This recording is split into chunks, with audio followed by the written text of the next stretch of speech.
de la segunda entrada que hicieron los españoles en esta isla.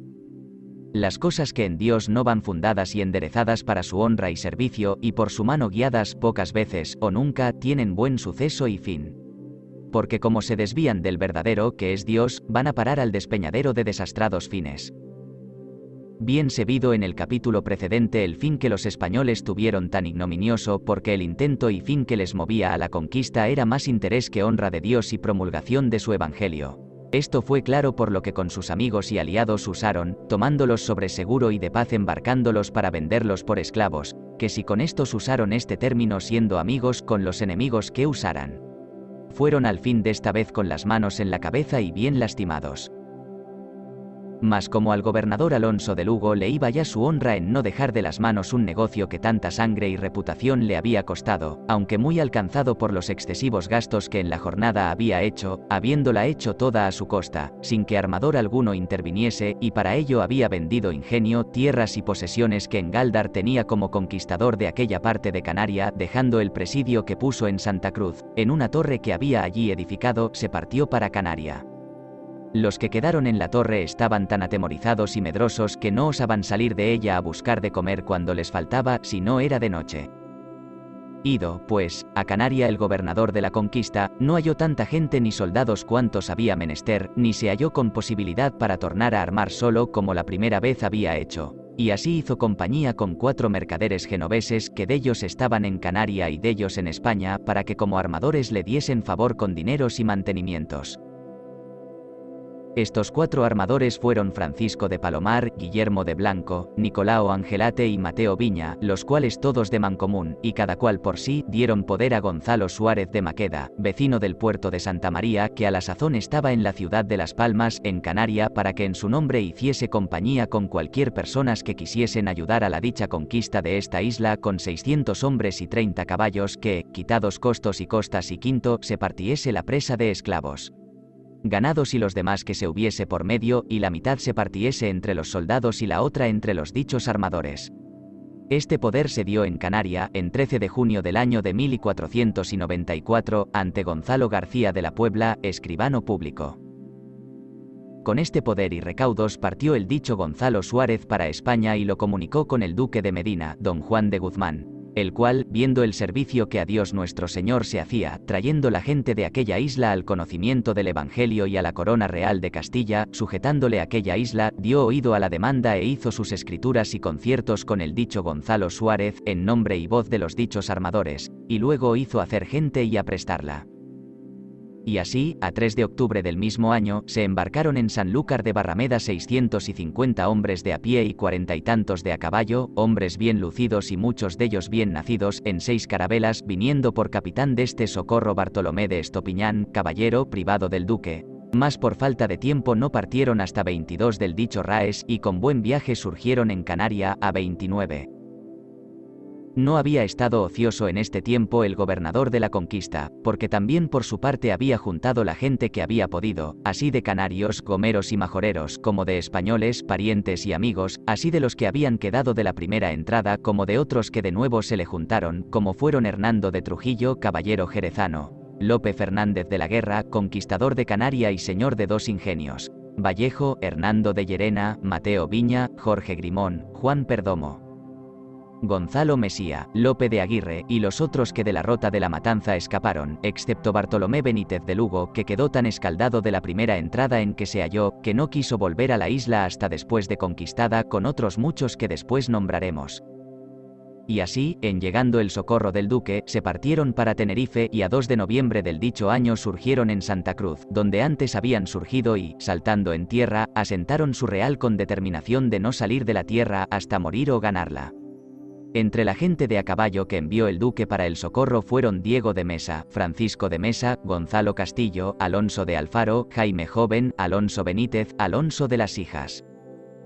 Y comenzando en el nombre de Dios, en quien todas las cosas tienen buen fin, dejando buen recaudo en Santa Cruz, subió marchando el campo con más recato y orden que la vez pasada, hasta llegar a Nuestra Señora de Gracia y, hecha oración y pedido favor a Dios, pasaron a la laguna puestos en orden de pelea, donde hallaron al enemigo apercibido, porque se había apellidado la isla y juntado gran número de gente de toda ella. de la batalla que entre los españoles y guanches hubo en la laguna. Habían quedado los naturales tan ufanos y soberbios con la victoria, más por castigo de Dios y permisión suya que por sus fuerzas, a vida, que ya no estimaban a los nuestros ni los tenían en la posesión que antes. Y como tenían más armas que la vez pasada, por haberse aprovechado de las que los españoles perdieron en la rota de Acentejo, tenían más ánimo, atrevimiento y osadía. Y así tenían puestos sus espías para que viesen el designio de los nuestros que habían llegado a Santa Cruz, para que cuando quisiesen marchar y subir arriba se lo avisasen para salirles al encuentro y cogerles la cuesta, donde con su ligereza se pudiesen aprovechar de los nuestros. Mas no les salió como pensaban, porque o los centinelas se descuidaron o ellos, aunque apercibidos, no pudieron salir más aína, y así, cuando acudieron, ya los nuestros estaban en lo alto y puestos en ordenanza. Visto que su designio no había tenido el fin pretendido, tomaron los guanches otro acuerdo, con intento de acabar este día con la gente española, y fue que presentaron al enemigo la batalla y que para si peleando o siendo vencidos no se les pudiese escapar español alguno, fuesen, sin ser sentidos, por un barranco camino de Santa Cruz 300 o 400 hombres, y matando a los que allá estaban esperasen a los que de la batalla huyesen. Pero quedaron burlados porque, trabándose la batalla entre ambos campos, que se dio a 14 de noviembre, fue tan brava, tan reñida y peligrosa que duró muchas horas con dudosa fortuna, porque cada parte peleaba con mucho coraje y ánimo denodado. A los unos les iba honra e interés, y a los otros defensión de patria y libertad. Al fin, la victoria que hasta entonces había estado neutral, mirando quién mejor lo hacía, se hizo de nuestra parte y se declaró por nuestra, y, aunque no sin mucho daño y muertes de los nuestros, los guanches fueron desbaratados, vencidos y echados del campo con mucha pérdida de su gente. Peleóse este día valerosamente y con mucho trabajo, porque era tanta la resistencia que los guanches hacían y tanta la ligereza y desasosiego con que peleaban que no daban a los nuestros sosiego alguno ni lugar de resollar. Aconteció que, como los peones ballesteros disparasen sus ballestas y con los pasadores hiciesen en los enemigos daño, aunque poco, porque como no están quedos peleando, sino corriendo de un cabo a otro, no les podían hacer tiro cierto, los guanches, que no entendían el artificio cómo se tira el pasador y no oían más que el sonido o estrallo que daba la cuerda, tomaban el pasador o virote y haciendo aquel sonido con la boca, arrojaban el virote con la mano hacia los nuestros, pensando que en el sonido estaba la fuerza.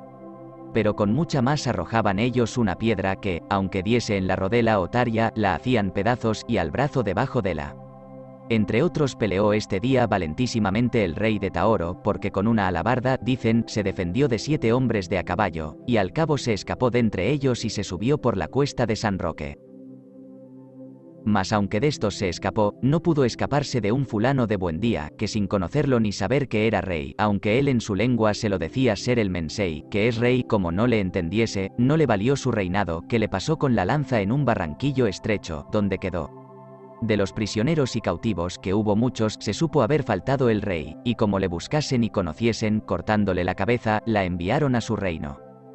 Y viéndola los suyos, que ya habían elegido otro hermano del dicho Benchomo por rey, dijeron que donde se había quedado el cuerpo pusiesen la cabeza, que no les espantaba aquello, más que mirase cada cual por la suya. Dicen algunos que el rey Benchomo no murió luego de la lanzada, y que cuando le fueron a buscar aún estaba vivo, y que le tornaron cristiano, y así murió. Los del reino de Weimar, escarmentados de lo que con ellos habían los españoles usado la jornada pasada, se mostraron esta vez neutrales, estando a la mira sobre un monte hasta ver por quién quedaba el campo. Y viendo que los de Tegueste, Tacoronte y Taoro habían llevado lo peor e iban de huida, se juntaron con los españoles. De algunas otras batallas y recuentros que tuvieron hasta que la isla se ganó.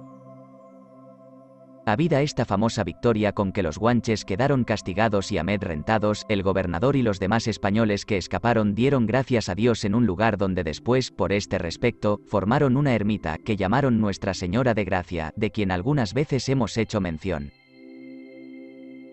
Y considerando las muchas fuerzas y ánimo con que los naturales habían peleado y cuán peligrosa había sido la batalla, no queriendo perder por alguna desgracia o atrevimiento la opinión que habían ganado, y también para curar los heridos, que eran muchos, quiso rehacerse, y esperar al enemigo apercibido, entendiendo que él lo vendría a buscar, y para esto volvióse con su gente a Santa Cruz, que era tierra de amigos y tenían mejor alojamiento, por ser tierra caliente y puerto de mar, y allí se estuvo algunos días. sin sobresalto alguno ni inquietud, porque el invierno no daba lugar a que él hiciese entrada alguna en la tierra, ni a que los enemigos le inquietasen y buscasen. En este tiempo, por el año de 1494, ahora fuese por permisión divina, que en castigo de la matanza que los años atrás los naturales en los españoles habían hecho, ahora fuese que los aires, por el corrompimiento de los cuerpos muertos en las batallas y encuentros pasados, se hubiesen corrompido e inficionado, vino una tan grande pestilencia, de que casi todos se morían, y esta era mayor en el reino de Tegueste, Tacoronte y Tahoro, aunque también andaba encarnizada y encendida en los demás reinos.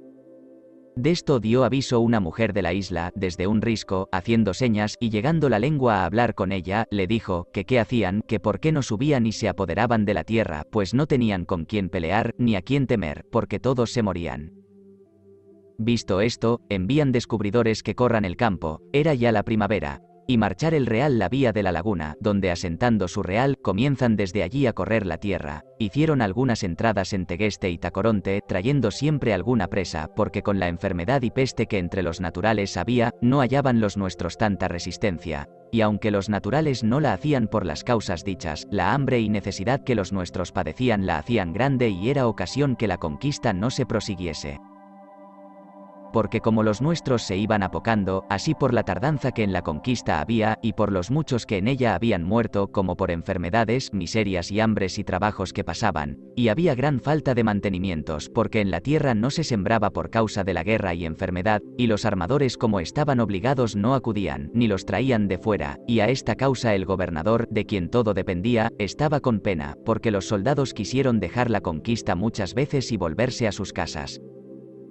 Y aun él estuvo en hacerlo, si no mirara que le iba la honra en salir con su empresa, y para conseguirla era necesaria perseverancia, y tratando este negocio con algunos caballeros de los que en su compañía traían, fueron de parecer que lo comenzado se prosiguiese y no se alzase mano de la conquista hasta concluirla. Uno de los cuales, hombre no menos valiente que liberal, viendo que la dificultad toda era la necesidad que se padecía, como hombre que estimaba más la honra que la hacienda, ofreció toda la que tenía al gobernador, para reparo y socorro de la gente, y así despachó a Canaria y vendió sus ingenios y haciendas que en aquellas islas tenía por 16.000 ducados, con que se pertrecharon de armas, gente y vituallas para acabar la conquista. Este caballero fue Lope Fernández de la Guerra, de quien adelante haremos mención. Pasaron en el ínterin los soldados 6 meses de trabajo con solo cebada y carne, hasta que vino el socorro que Lope Fernández traía. Y entonces, viendo la poca resistencia que los guanches hacían y que lo más de Tegueste y Tacoronte estaba ya corrido y asolado, determinó el gobernador, como aquel que sabía dónde estaba la fuerza de los enemigos y por dónde se podía mejor ofender, de pasar adelante al reino de Tahoro, y así marchó su campo la vía de la Orotava, con mejor suceso que la vez primera, sin hallar mucha resistencia, aunque alguna, hasta asentar su real en el lugar que del se denominó Realejo, en el término de Tahoro. Desde allí hicieron algunas entradas y dieron algunos asaltos con provecho corriendo hacia todas partes, y aunque había muchos caballeros de sangre y hombres valentísimos y de mucho consejo y peso, de los que más se fiaba el gobernador eran 4 caballeros, que eran Hernando de Trujillo, Lope Fernández de la Guerra, Pedro de Vergara y Guillén Castellano, los cuales tenían mucha mano con el gobernador, y eran los que acaudillaban la gente y servían y hacían oficios de capitanes, y los que en las empresas más peligrosas eran los primeros. Pues como, prosiguiendo su conquista, fuese necesario un día entre otros reconocer cierta estancia de naturales, salió Lope Fernández a ello solo, y parece que por la parte que él iba habían venido a lo propio 15 o 20 naturales, que estaban emboscados, para reconocer más a su salvo el designio de los nuestros. Pasando por allí Lope Fernández, le acometen los que en la emboscada estaban. Él poniendo las piernas al caballo, después que los vido, se fue retrayendo porque el lugar era peligroso, hasta sacarlos a un raso. A donde volviendo con su caballo, les acometió por no mostrar cobardía, y habiendo derribado 6 de ellos, los demás dieron a huir por el monte, y pareciéndole había hecho pocos y no había alguno de ellos a las manos, para informarse del designio e intento de los enemigos, arremetió por una estrecha senda tras uno, y alcanzándolo le echó el caballo encima y cayó, y atándolo lo trajo al real, donde fue bien recibido. Este prisionero dio relación de cómo la tierra toda estaba apellidada y con determinación de probar la fortuna otro día siguiente, y para esto los querían divertir y acometer por 2 partes, señalando por dónde y cómo. Esto era así, porque, viendo los reyes y guanches que ya los españoles se apoderaban de la tierra, y que les faltaba mucha gente, así de la peste que duraba como de las guerras y entradas que los nuestros hacían, quisieron probar fortuna y poner la tierra en libertad y concluir de esta vez, y así convocándose y juntándose de todas partes, después de animados y despedidos unos de oíros como hombres que iban a echar el resto y probar la última fortuna, presentaron la batalla a los nuestros, día señalado de la natividad del Hijo de Dios. El año de 1495. Y habiéndose los nuestros como hombres apercibidos, prevenido la noche antes de lo necesario, sabiendo que habían de ser acometidos por dos partes, se dividieron, poniéndose en un sitio el gobernador, con parte de la caballería y peones, y en otro Lope Hernández de la Guerra con el resto de la gente. Pelearon los unos y los otros valentísimamente, porque los naturales luchaban como desesperados y como aquellos que querían de esta vez concluir y ver para cuánto eran, y los nuestros como gente acostumbrada a vencer y que les iba la honra en salir con victoria, por ser casi en el mismo lugar la batalla que había sido la primera los años pasados, y querían cobrar la reputación que habían perdido en el propio lugar do la perdieron, que fue a Centejo. Al fin, habiendo peleado la mayor parte del día, la victoria se cantó por nuestra parte y los naturales fueron desbaratados y vencidos, muriendo muchos y los más principales de ellos, y en agradecimiento de esta victoria fundaron en el propio lugar una ermita que la llamaron Nuestra Señora de la Victoria. Desde este día acobardaron los naturales, y los nuestros conocieron ser ya la tierra suya y, recogiéndose algunos días en el realejo, aguardaron el designio del enemigo. Y viendo que no acudía en escuadrón formado, como solía, envió el gobernador y capitanes algunos caballos y hombres ligeros a correr el campo, los cuales, volviendo al real y trayendo algunos prisioneros consigo, dijeron que ya no había más que temer, porque en la batalla pasada habían puesto los naturales su buena o mala fortuna, y así estaban de paz. Y también porque no había casi gente, ni la hallaban con quien pelear, por morirse todos de una pestilencial enfermedad, y así los hallaban de 100 en 100 muertos y comidos de perros. Estos perros eran unos satos, o gozques pequeños, que llamaban cancha, que los naturales criaban, y como por la enfermedad se descuidaban de darles de comer, hallando carniza de cuerpos muertos, tanto se encarnizaron en ellos que acometían a los vivos y los acababan, y así tenían por remedio de su desventura los naturales dormir sobre los árboles cuando caminaban, por miedo de los perros. Fue tan grande la mortandad que hubo, que casi quedó la isla despoblada, habiendo más de 15.000 personas en ella, y así a su salvo podían los españoles correrla sin mucha resistencia. Con todo aquesto estuvieron 3 años en sujetarla, ganarla y apaciguarla, y tardaran muchos más si la peste no fuera, por ser la gente de la belicosa, temosa y escaldada.